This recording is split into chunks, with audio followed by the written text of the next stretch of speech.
सिंह को पुकारा और जैसे दोनों शिकारी सोचा आप पानी पी ले, कछुआ पकड़ नहीं जाता है, चलो फिर उसी पेड़ पर चढ़े। चढ़ने के लिए जैसे नजदीक पहुंचे, सिंह पहुंच गया, एक दहाड़ लगाया, शिकारी भाग करके जंगल से बाहर चले गए। और ये द्वारिकाधीश भगवान की जय। बाज के बच्चों के प्राण बच, इसलिए रीते मित्रम कुतो शुभम, मित्रता करनी चाहिए, लेकिन सच्चे मित्रता करनी हो तो दूध पानी जैसे। मित्रों ने कहा भैया ध्रुव, अरे तुम नहीं जानते ना, चलो हम मिला दे, आज ही तुम्हारे पिता जैसे मिला दे। मित्र लोग पहुंच गए लेकर के, साथ में खेलते हो। देखो कितना दिव्य भवन है, अट्टालिकाएं हैं, वो देखो सामने बैठे हैं। उंगली से इशारा किया, सामने नहीं गए। अब तो लाडले ध्रुव, जिनकी अवस्था 5 वर्ष की है, घुंघराले बाल हैं, मुखमंडल पर तेज चमक रहा है, और पहुंच गए। पहुंच करके नाम लेकर के पिता के चरणों में प्रणाम किया, साष्टांग प्रणाम, लेट गए चरणों में। जैसे उत्तानपाद ने देखा रही घुंघराले बाल गजब बालक है, साष्टांग प्रणाम किया, गदगद। लिखा है 3 व्यक्तियों को साष्टांग प्रणाम करना चाहिए।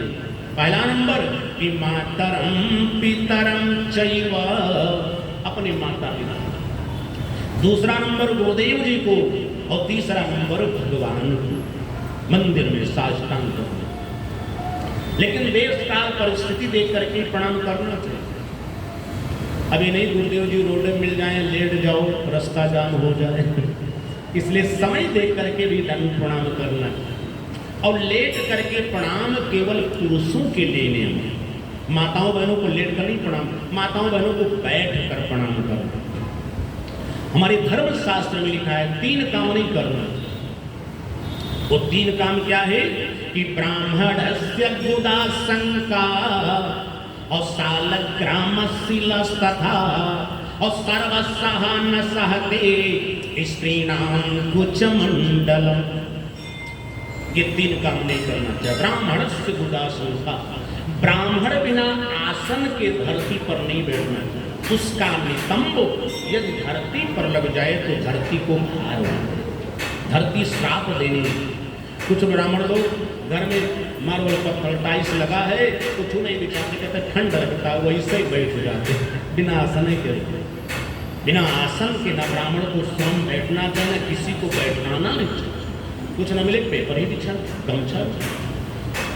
ब्राह्मण को बिना आसन के धरती पर नहीं बैठना चाहिए, पहला नंबर। दूसरा नंबर शालग्रामशिलस्तथा, भगवान ठाकुर जी को, शालिग्राम भगवान को, लक्ष्मी नारायण बिना आसन के धरती पर नहीं बैठना। धरती मैया को भार हो जाता, धरती श्राप देने लगती। तीसरा नंबर स्त्रीणाम कुछ मंडलम, माताओं का स्तन धरती में न छू जाए, नहीं धरती को भार हो जाता। इसलिए माताओं को लेट कर नहीं प्रणाम, बैठ कर। सर्वसह न सहते स्त्रीणाम कुछ मंडलम, धरती सबका भार सहन कर सकती है, लेकिन 3 का भार नहीं सहन कर पाती।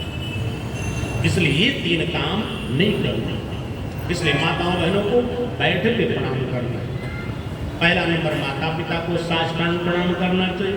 भाई घोर कलयुग चल रहा है, रोज साष्टांग प्रणाम न कर पाते हो, कोई बात नहीं है, दूरे से नमस्ते कर लो, लेकिन झगड़ा लड़ाई मत करना, बोलचाल मत बंद करना। तो तुम्हारे मातृदेव हो, पितृदेव हो। धर्मशास्त्र में आया 4 ऋण होता है, मातृ ऋण, पितृ ऋण, देव ऋण, ऋषि ऋण। 3 ऋण से तो आप ऋण हो सकते, पितृ ऋण, देव ऋण, ऋषि ऋण। इससे लेकिन मातृ ऋण से ऋण होना बड़ा कठिन है। कोई कोई ऋण हो पाता है, जैसे श्रवण पुराण। ऐसे ऐसे अनन्य भक्त होते हैं जो अपने माँ के ऋण से पूर्ण हो जाते। पितृ ऋण से आदमी कैसे पूर्ण होता है? माता पिता की खूब सेवा करो भाई। तुम्हारे घर में बाल बच्चे पैदा हो जाएं, पिताजी का गया जगन्नाथ जी करके भागवत भंडारा कर दो, पितृ ऋण से मुक्ति होगी। देव ऋण बढ़िया सुंदर घरे में मंदिर बनवा दो, प्राण प्रतिष्ठा पूजा पाठ यज्ञ करवा दो, भागवत कथा सुन लो, देव ऋण सिंह भंडारा करो, संत महात्माओं ऋषियों को खिला दो, वेद शास्त्र का अध्ययन पुस्तक का दान कर दो, ऋषि ऋण से तीनों ऋण मुक्त। लेकिन मां के ऋण, मां कोई उपाय नहीं बचा। एक ही उपाय हमारे धर्मशास्त्र में आया है कि मां की इतनी सेवा कर दो, इतनी सेवा कर दो, मां गदगद हो जाए और हाथ जोड़ के कहे, हे बेटा तू उद्धार हो जाए, तब मां के ऋण से मुक्ति मिली। इसलिए हमारा धर्मशास्त्र कहता है, भगवान कहीं उदाहरण भी देते हैं। भगवान कहते भाई सर्वम विश्वमयम जगत, हम कण कण में व्याप्त हैं, लेकिन प्रत्यक्ष रूप में नहीं पहुंच पाते हैं, इसलिए हम अपने दूत को मां के रूप में भेज देते हैं। मां कितना बच्चों से स्नेह करती है। बोली द्वारिकाधीश भगवान की, तू कितनी अच्छी है, तू कितनी भोली है, तू प्यारी प्यारी है। ओ माँ, तू कितनी अच्छी है, तू कितनी भोली है, तू प्यारी प्यारी है। ओ माँ,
तेरी अखियाँ दुखन लागी है, माँ तेरी अखियाँ मेरे लिए जागी है। तो सारी सारी रतियाँ मेरे लिए जागी है, तो सारी सारी रतियाँ। ये जो निदिया पे वो मेरी निदिया पे, वो अपनी निदिया भी तूने वाली है। ओ माँ, ओ माँ,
कोई, अपना नहीं तुझे सुख दुख कोई।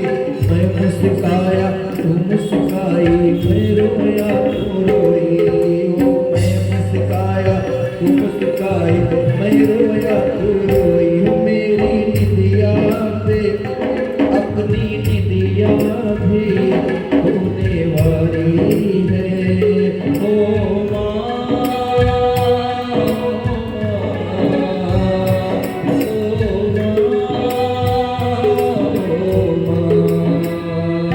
ये जो दुनिया है गम है कांटों का, वो फुलवारी है। ओ माँ,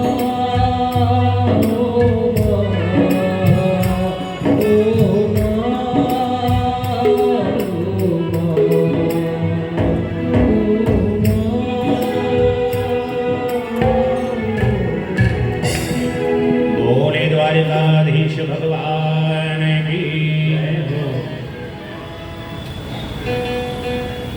मातृदेव हो, हम आपको बता रहे थे, देखो पितृपक्ष भी चल रहा है, कितना सुंदर समय है। लोग पितृपक्ष में अपने पितरों का याद करते हैं, माता पिता को याद करते हैं, उनके निमित्त श्राद्ध करते हैं। करना भी चाहिए, ये हमारा धर्मशास्त्र कहता है। जब लोग तर्पण करते, कुछ लोग मन में शंका करते, वो मर गए कहाँ पाएंगे। लेकिन उनकी यही मूर्खता है। जो लोग तर्पण करते होंगे, जब तर्पण किया जाता है पिता पितामह प्रपितामह, तो अमुक नाम सर्वाम गोत्र आदित्य रूप तस्मै शुदा। आदित्य माने सूर्य भगवान का नाम। वसु नाम लिया जाता है देवता। रुद्र रूप पितरों का। कहने का मतलब ये पितृपक्ष पितरों को याद करने का, श्रद्धया दीयते दानम। अपने माता पिता के ऋण से कोई ऋण नहीं होता है। यही 15 दिन होता है कि पितरों को हम याद करें। जो हमारे माता पिता नहीं ना, हम उनको याद करें, आस याद करके हम उनकी पूजा करें, श्राद्ध करें, प्रेम करते। और कुछ लोग ऐसे होते हैं भैया कि माता पिता सब दे करके चले गए, लेकिन पितर पक्ष में एक दिन भी उनको याद नहीं करना, उनके नाम से श्राद्ध पानी नहीं देना चाहिए। कितना दुख की बात है। हमारा हिंदू धर्म लिखा है, जो पितरों को तर्पण पिंडदान श्राद्ध नहीं करते हैं, पितर कुपित हो जाते हैं, तो क्या करते हैं? शरीरम व्याधि मंदिरम, घर वाले रोगी हो जाते हैं, दरिद्र हो जाते हैं, परिवार में कलह मच जाता है, हर काम विपरीत हो जाता है। इसलिए ज्यादा न कर पाओ। पितृपक्ष में 15 दिन पितरों को याद करना। कहा गरीब है, पितरों का नाम लेकर के रो ले तो मानो तर्पण हो गया। इसलिए हो सके तो 15 दिन श्राद्ध करना चाहिए कि पता नहीं को दादा बाबा आजा कब किस तिथि में मरे। अब इतना नहीं कर सकते तो माता पिता की जो तिथि पड़ जाए, बाबा की तिथि, उस दिन श्राद्ध जरूर करो।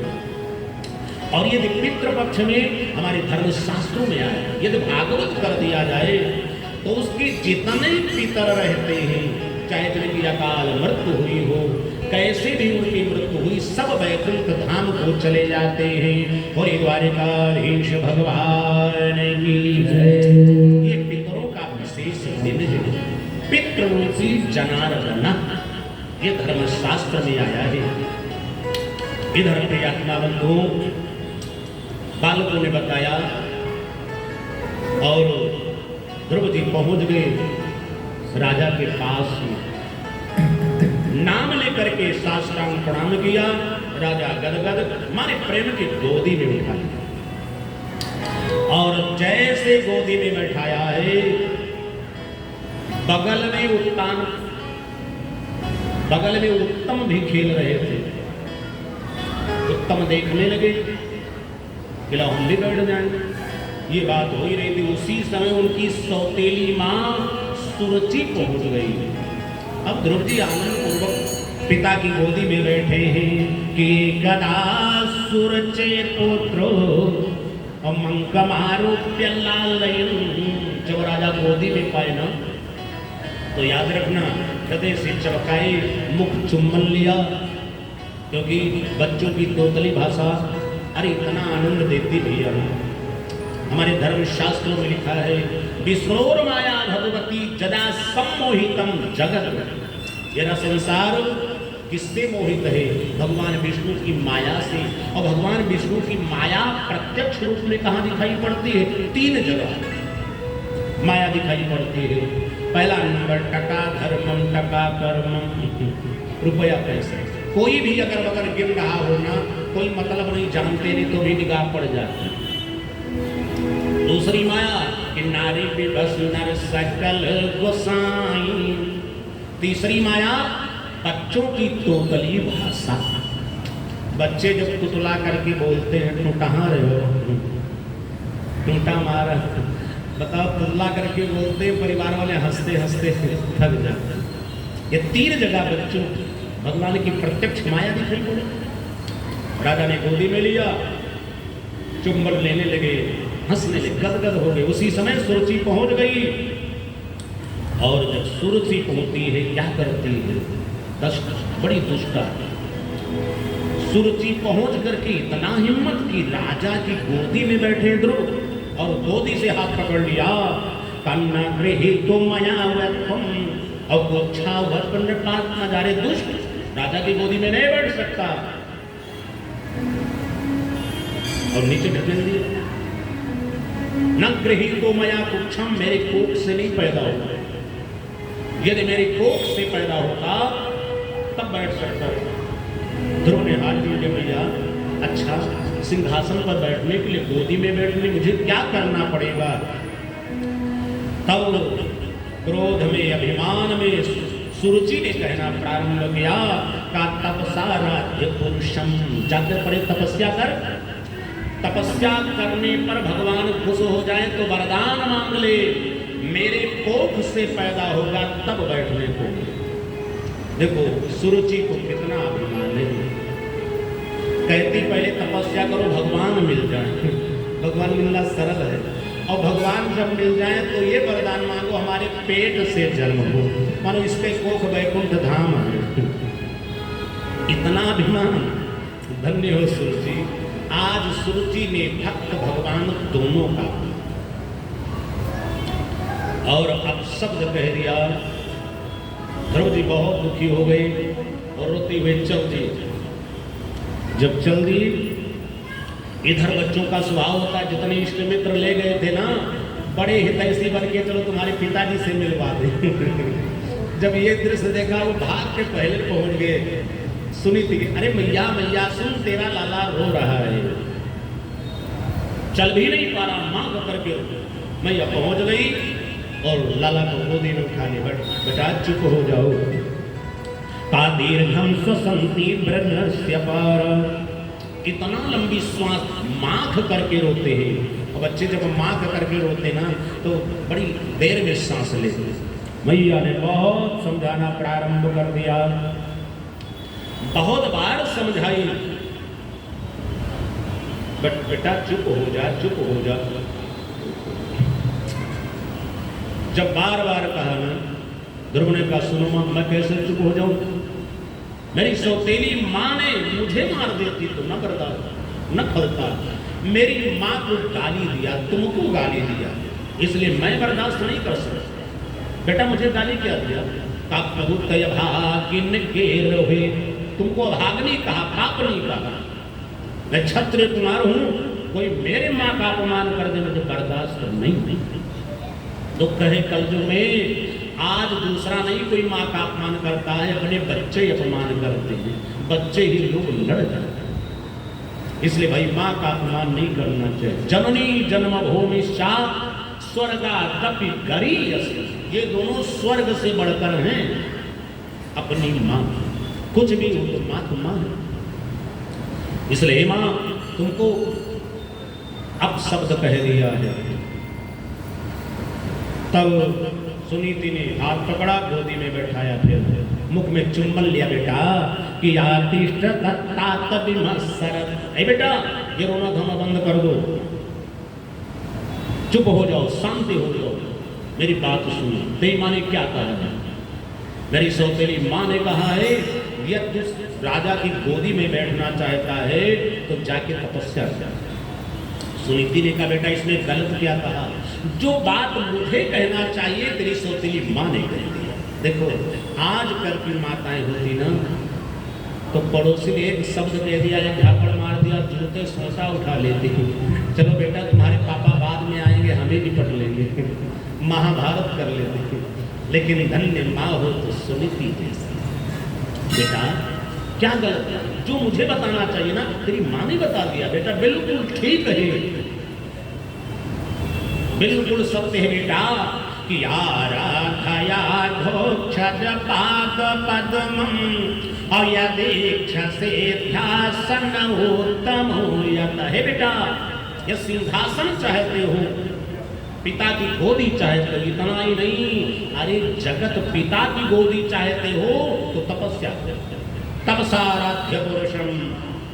ये बेटा संसार में तपस्या से सब दूर रहो, तपस्या को सब मिल जाता है। हम लोग तो भटक जाते हैं, हम लोग माल पानी मिल जाए पद पदार्थ मिल जाए उसी में भटक जाते हैं। कहते अब कौन तपस्या करे, लक्ष्य रहा रुपया पैसा धन दौलत मकान, अब क्या करना, भगवान को भूल जाते। क्योंकि मायापति है भगवान, जब कोई भगवान की तरफ बढ़ता है तो माया आगे कर देते हैं और पति भगवान विष्णु पीछे खसक जाते हैं। बेटा खेलते रहो इसी में, इसलिए माया को नहीं मायापति को पकड़ लो, फिर क्या पूछना। भैया ने कहा सुनीति बेटा बिल्कुल ठीक है, जा करके भगवान की तपस्या करो। हे बेटा जिन जिन लोगों ने तपस्या किया, ब्रह्मा जी तपस्या करके संसार की सृष्टि करते हैं, ऐसी गजब सृष्टि हजारों व्यक्ति को देखो बेटा, एक मुखाग्नि पता नहीं कितना सांचा उनके पास रहते। माँ की पेट में 3 झल्लियां हैं, उन झल्लियों के अंदर बच्चे को भगवान कैसे बनाते हैं, गर्भस्थ शिशु को कैसे आहार देते हैं, कैसे हवा संचार करते। धन्य है उनकी कृपा दृष्टि सृष्टि। इसलिए बेटा तपसा साध्यम, तपस्या से सब मिल सकता है, संसार में सब चीज प्राप्त हो जाएगा। जय से इतना कहा। ध्रुव ने कहा मैया आपने सौतेली माता की सारी बातों को प्रमाणित कर दिया। हाँ बेटा सत्य मानना, चाहे चाहे पड़ोसी का है, चाहे घर वाले का है, चाहे दुश्मन ही का है, सत्य बात का है तो मानना चाहिए। माँ को प्रणाम किया, चल दिया तपस्या करने के लिए। जब तपस्या करने के लिए चल दिए हैं भाई, उम्र तो 5 वर्ष की है, चल करके जंगल के पास पहुंच गए। सायंकाल हो गया, आज सुनीति की कुटिया में दीपक नहीं जला, क्योंकि जो घर का दीपक था वो तो जंगल में चला गया। विचार करो उस अबला सुनीति की क्या दशा होगी, पति ने परित्याग कर दिया हो, एक ही लाडला बालक 5 साल का हो और जंगल में चला गया हो, उस माँ की क्या दशा हुई। आज मैया ने घर में दीपक नहीं जलाया, अंधेरे में लेटी है और रो करके भगवान को पुकारती है, प्रभु कि बालो यम नवनीत कोमल तनुर् और बालम विदेशंगता। ही द्वारिकाधीश मेरा लाडला बालक कलेजे का टुकड़ा है, आज जंगल में गया है, रास्ता नहीं जानता है, इसलिए हे जगतपति मैं तुम्हारे शरण में भेज दिया, और भेजा नहीं मैं तुमको समर्पित करती हूँ। आज तुम्हें उसके माता पिता हो। इतना कहकर के बेहोश हो गए। संसार में कौन माँ है कि अपने बच्चे को जंगल में भेज दे 5 वर्ष की अवस्था में, बच्चे स्कूल चले जाए 5 बजे वापस ना आए, माँ की क्या दशा हो। माँ विकल हो जाती है। इसलिए भगवान का नाम भक्त वत्सल है। वत्सला माँ को कहा जाता है। गाय माँ बच्चे के लिए कितना, बच्चा ना आवे ना उसका हृदय जलने लगता है, इतना अनन्य संबंध होता है माता पुत्र का। लेकिन धन्य माँ सुनीति रोते रोते बेहोश हो गई और ये बात जब राजा को पता चल गया, 5 वर्ष की अवस्था में ध्रुव तपस्या करने गए, मंत्री को भेजे, जल्दी बुला लो बच्चे को। मंत्री ने कहा महाराज जंगल में जाएगा, कोई जानवर खा लेकर वापस ले आओ। मंत्रियों जाके बता देना कि आज से दुगुना भोजन मिलेगा। मंत्री लोग चल करके पूछ लिए, भैया ध्रुव वापस लो, महाराज का आदेश है, आज से तुम्हारा भोजन बढ़ा दिया गया। बोले क्या भोजन? हाँ, खाने के लिए एक सेर जो तुमको मिलता था, अब आज से 2 सेर जो मिलेगा। तुम्हारी पदोन्नति हो गई। ध्रुव जी गदगद हो गए, धन्य हो भगवान।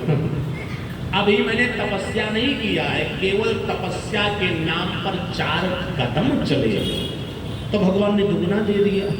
और कहीं तपस्या करेंगे तो पता नहीं क्या मिल जाए। बोली द्वारिकाधीश भगवान की कहा, जे प्रभु की न शेर से दूना और तिनके भवन यवर कछु सोना। तिनके भवन यवर का सोना, तिनके भवन यवर का सोना। जे प्रभु की न शेर से दूना, जे प्रभु की न शेर से दूना, ताके भवन यवर का सोना, ताके भवन यवर का सोना।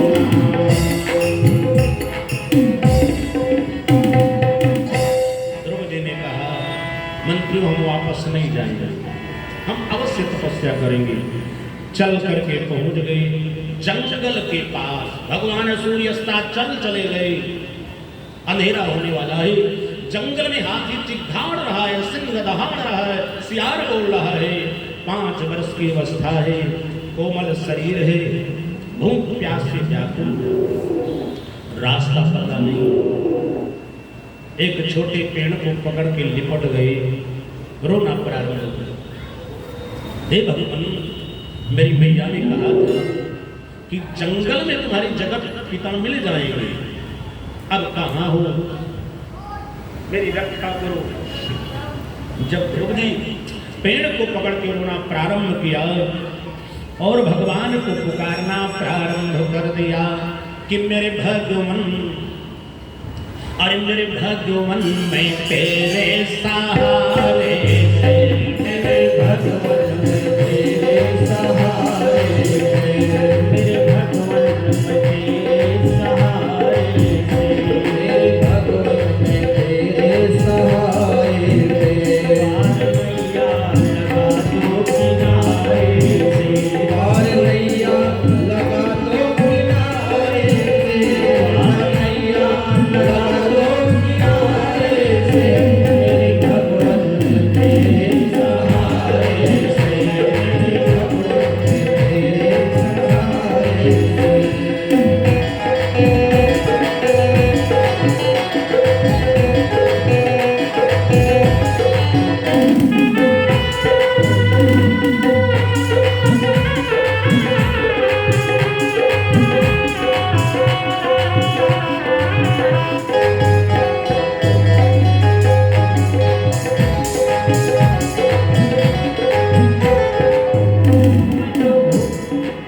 द्वारिकाधीश भगवान की जब रुदन करना प्रारंभ किया तो हमारे भगवान का नाम है करुणा करुणालय, दया के सागर ही।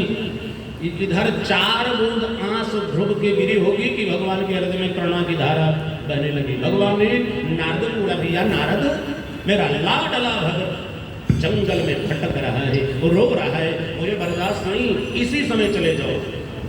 जैसे इसका आदेश मिला, देवताओं की सूचना प्रसारण मंत्री है ना नारद बाबा, चल दे भगवान के नाम का संकीर्तन करते हुए कि भजमन नारायण नारायण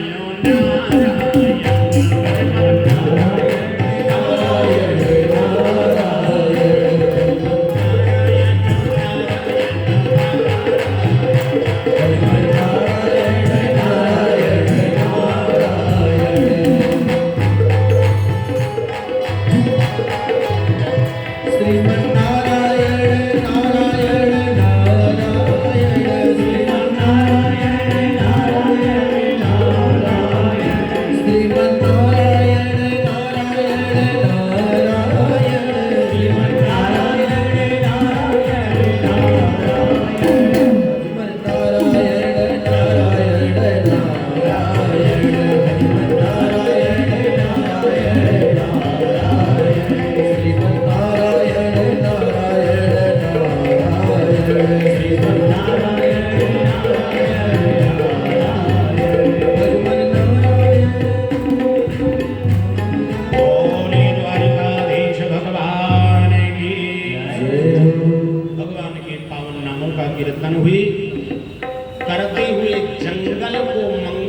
करते हुए नारद जी पहुंच गए ध्रुव के पास।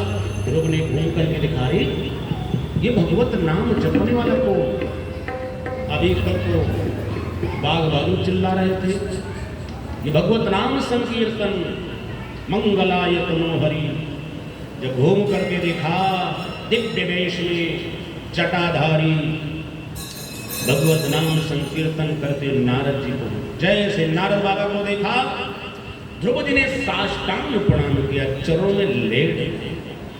और जैसे प्रणाम किया, नारद जी गदगद हो गए और दौड़ करके ध्रुव जी को हृदय से लगा, हृदय से लगा, धन्य हो बेटा, धन्य है तुम्हारे माता पिता, धन्य है तेरा संस्कार। अरे बिना परिचय के यहाँ कोई नमस्ते भी नहीं करता, बात भी नहीं करता। धन्य हो बेटा कि बिना परिचय के तुमने प्रणाम कर लिया, और भी साष्टांग प्रणाम किया। और 5 वर्ष की अवस्था, 5 के वर्ष के बच्चों को कहो प्रणाम करने के लिए तो भागते घर में घुस जाते थे। और कलयुग में 5 वर्ष के बच्चों को देखो, 5 में इतना दुष्ट निकल जाते, प्रणाम तो नहीं करते ना, मौका पा जाए तो टीप मार दे। संत महात्मा को देखे तो ढेला मार दे। लेकिन नहीं, नारद ने कहा धन्य बेटा तेरी मां संस्कार वाला नहीं, क्योंकि आदि गुरु कौन होते? आदि गुरु मां। मां जैसे चाहे बच्चे को ऐसे बना सकती हैं। माताएं चाहे बच्चों को ध्रुव प्रहलाद बना दे, और माताएं चाहे तो बच्चों को सुल्ताना डाकू बना। इसलिए आदि गुरु माता पिता हैं। इसलिए माता पिता को ध्यान देना चाहिए। जब सुल्ताना को फांसी की सजा हुई, जज ने पूछा अंतिम इच्छा, माँ से मिलना। सुल्ताना मिलने पहुंचा, माँ तो खुश हो गई, लगता है कोई गोपनीय बात बताएगा ना, कहीं माल पानी गाड़ के रख दिया होगा खेत में। सुल्ताना ने कहा माँ